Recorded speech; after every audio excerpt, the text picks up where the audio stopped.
Hello guys, good morning, जय श्री महाकाल। तो मैं नहा के आ चुकी हूँ और अभी सुबह के 11 बज रहे हैं और आज मैं लेट हो चुकी थी। घर में कोई भी नहीं है, मम्मी पापा नहीं है, मेरे छोटे नाना एक्सपायर हो गए थे तो वो लोग वहीं पर गए थे कानपुर। और यहाँ पर मैं चाय बनाने लगी फटाफट क्योंकि मैं नहा के आ चुकी थी, नाश्ता करना था। मैंने चाय बनाई, घर में कोई भी नहीं था, ना मम्मी ना पापा, और चाची भी नहीं थी, चाचा भी नहीं थे, बस हम ही पाँचों बच्चे थे और दादी दादा थे।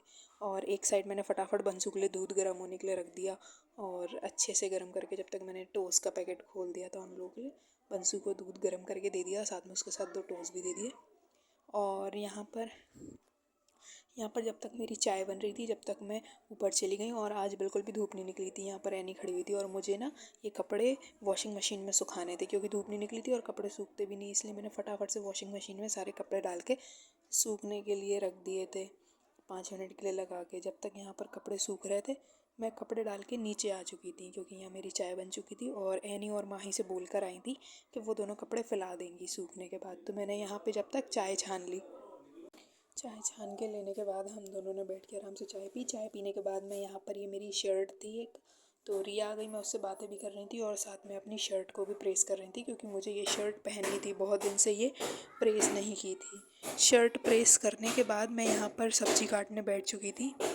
पास्ता बनाने के लिए मैंने ये फटाफट से सब्जियां काट ली थी क्योंकि आज मैंने खाना तो बनाया नहीं था क्योंकि घर पे कोई था भी नहीं, हम ही सब बच्चे बच्चे थे, इसलिए मैंने फटाफट से सारी सब्जियां काटी। पास्ता बनाने के लिए सोच लिया था, जब घर में कोई नहीं है तो उसका फ़ायदा उठाया हम लोगों ने और ये सारी सब्जियां काट के ना मैंने रख दी थी। सब्जियां रखने के बाद ना मैं यहाँ ऊपर आज सब्जियां काटने के बाद फिर मैंने यहाँ पे फटाफट से एक साइड पास्ता फ्राई करने लगी और एक साइड मैंने बॉईल होने के लिए रख दिया था क्योंकि भूख लग रही थी। पास्ता सब्जी काटने के बाद मैं थोड़ी देर के लिए ऊपर चली गई थी।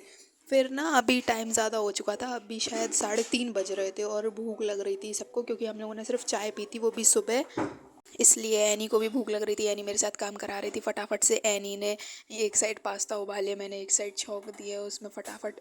जब तक सब्जियां पकी मैं फटाफट से उनको धो के एकदम पानी छान के निकाल के लेकर आ गई। मैंने अच्छे से बढ़िया मसाले वसाले में पास्ता मिक्स किया और बंसू भी आफत मचा रहा था कि भूख लग रही भूख लग रही है। फिर जब तक मैंने उनको ढका कि गर्म होने के लिए, जब तक मैंने फटाफट धनिया काट के उसमें हरी धनिया डाल के मिक्स कर दिया। फिर मैंने ये पर्स के दे दिया था। पास्ता खाने के बाद यहाँ पर ना मेरे घर पर मेहमान आ चुके थे तो इसलिए मैंने पहले तो दूध गर्म किया एक साइड और फिर दूसरी साइड मैंने ना चाय बनने के लिए रख दी थी क्योंकि मेहमान आए थे। और यहाँ पे रिया भी आई थी, रिया से बातें कर रही थी मैं। फिर एक साइड मैंने चाय बनाई फटाफट। मैं बस पास्ता खा के उठी थी कि उतने में मेहमान आ चुके थे और ये याद आया कि मेरा ना ये गाजर का अचार बन के तैयार हो चुका है। और जो मैंने उस दिन गाजर काटी थी मैंने फटाफट से इस अचार को हिला दिया क्योंकि जब तक अचार अच्छे से बन नहीं जाता तो उसको ना बार बार हिलाना पड़ता है ताकि उसका जो तेल है वो ऊपर नीचे हो जाए। फिर उसके बाद मैं रिया के साथ बैठ के ना बातें कर रही थी। मैंने बर्तन वर्तन धो लिए थे, उसके बाद मैं रिया के साथ बैठ के बातें कर रही थी और अभी शाम के 7 बज रहे थे। फिर मैंने दादा के लिए खाना बनाना था इसलिए मैंने फटाफट से आटा मार दिया था, रोटी बना के उन्हें खाना खिलाने के बाद अभी मैं जा रही थी रिया के साथ बाज़ार दूध लेने के लिए। तो अभी मैं दूध लेने के लिए आ चुकी थी क्योंकि मैं दूध लेने नहीं आई थी दिन भर से और रात को मम्मी पापा भी आएंगे तो पता नहीं उनको कितनी देर हो जाए और फिर ठंड का मौसम है, चाय पियेंगे। मैं दूध लेके घर वापस आ चुकी थी और फिर मैंने फटाफट से दूध गर्म किया, दूध गर्म होने के लिए रख दिया एक साइड। और फिर अभी ना मुझे खाना भी बनाना था क्योंकि मम्मी पापा के लिए भी खाना बना के रखना था। एक साइड मैंने फटाफट से आलू वालू छील के सब्जी बनाने के लिए तैयारी की। तो गाइज़ आज का ब्लॉग यहीं तक के लिए था क्योंकि अभी मुझे बहुत सारा काम भी करना है और मैं अकेली हूँ अभी काम करने के लिए और खाना भी बना के रखना है मम्मी पापा के लिए, तो इसलिए आज का ब्लॉग मैंने यहीं तक के लिए शूट किया था।